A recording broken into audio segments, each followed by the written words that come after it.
Manajemen gagap di Pelabuhan Merak.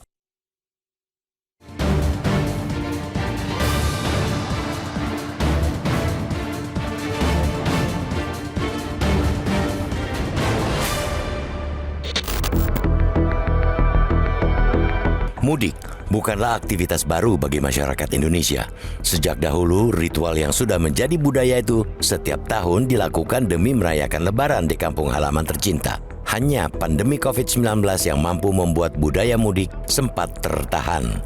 Karena itu, sesungguhnya tidak ada alasan bagi pemerintah untuk gagal dalam mengantisipasi berbagai kemungkinan yang bisa terjadi selama musim arus mudik dan balik. Kegagalan tahun sebelumnya semestinya menjadi pelajaran sehingga tak terulang.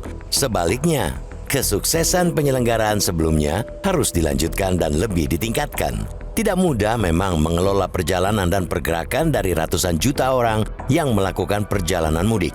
Apalagi tahun ini jumlah pemudik diperkirakan mencapai 193,6 juta orang, meroket daripada jumlah tahun lalu sebanyak 123,8 juta orang. Itu jumlah yang sangat besar karena mencapai 71% dari jumlah penduduk Indonesia. Akan tetapi, semestinya semua bisa dipersiapkan, dapat disiagakan sejak awal. Dari prediksi jumlah pemudik tersebut sejatinya bisa dirinci menjadi lebih detail perihal moda transportasi apa saja yang digunakan, daerah mana saja yang menjadi tujuan mudik, kapan puncak arus mudik bakal terjadi, dan lain-lain. Dengan demikian, pemerintah sebagai regulator bisa pula memperkirakan titik mana saja yang jadi biang kemacetan atau faktor apa saja yang menjadi penyebab kemampetan. Jika itu sudah diketahui, strategi antisipasi dan skenario-skenario jalan keluar pun bisa disiapkan sedari dini. Maka dari itu, wajar bila publik menjadi gusar mendengar masih saja terjadi kemampetan yang luar biasa akibat antrian ribuan kendaraan di Pelabuhan Merak, Banten pada arus mudik kali ini. Penumpukan penumpang dan kendaraan yang akan menuju Sumatera itu menyebabkan kemacetan selama berjam-jam yang mengular hingga 10 km di jalan tol Jakarta-Merak. Menurut PT ASDP Indonesia, Ferry Persero, penyebab penumpukan itu ialah 7.300 mobil pemudik yang nekat datang ke pelabuhan meski mereka belum mengantongi tiket penyeberangan. Sebelumnya, pihak ASDP sudah menginformasikan penjualan tiket kapal feri hanya melalui daring dan untuk keberangkatan 6-7 April 2024, tiket sudah habis terjual. Kejadian ini seperti mengulang kacaunya manajemen arus mudik di Pelabuhan Merak pada musim mudik Lebaran 2022 lalu. Saat itu jumlah pemudik juga meluap setelah pada 2 tahun sebelumnya mudik sempat dibatasi bahkan dilarang karena pandemi. Begitu jumlah pemudik melonjak, pemerintah, pengelola pelabuhan, kepolisian, semua tergopoh-gopoh dan terlambat mencari jalan keluar. Kini kejadian hampir sama terulang. Penumpukan kembali tak terelakkan. Akan tetapi apakah kemacetan dan penumpukan pemudik di Merak kali ini memang semata disebabkan ketidaktaatan pemudik? Seperti yang dilaporkan Menteri Perhubungan Budi Karya Sumadi kepada Presiden Joko Widodo.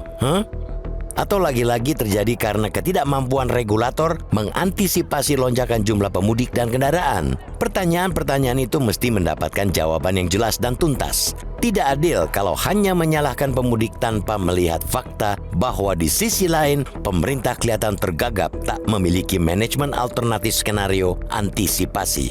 Pun pihak ASDP yang tidak sigap dengan kemungkinan membludaknya pemudik. Mengapa? Misalnya, armada kapal tidak ditambah, mengapa tiket tidak diperbanyak, atau mengapa kapal tidak bisa meniru cara kereta api yang selalu menyediakan kereta sapu jagat untuk mengangkut pemudik yang belum kebagian tiket? Lumrah jika pertanyaan-pertanyaan itu banyak dilontarkan publik ke pemerintah dan pengelola pelabuhan. Itu bukti saking geramnya mereka menyaksikan kemacetan yang luar biasa. Di luar soal manajemen arus mudik, Pelabuhan Merak juga selayaknya berbenah cepat. Dengan jumlah perjalanan yang amat tinggi di Merak, 7 dermaga yang ada memang tidak mampu mengcover musim-musim padat seperti liburan dan mudik. Pemerintah juga perlu memikirkan pembangunan pelabuhan baru sebagai alternatif selain pelabuhan Ciwandan di Cilegon. Namun, untuk jangka pendek, kita mendesak kepada pemerintah dan pengelola agar segera memperbaiki manajemen arus di Merak karena sebentar lagi mereka akan menghadapi tantangan arus balik. Jangan sampai neraka kemacetan pada arus mudik terulang di arus balik.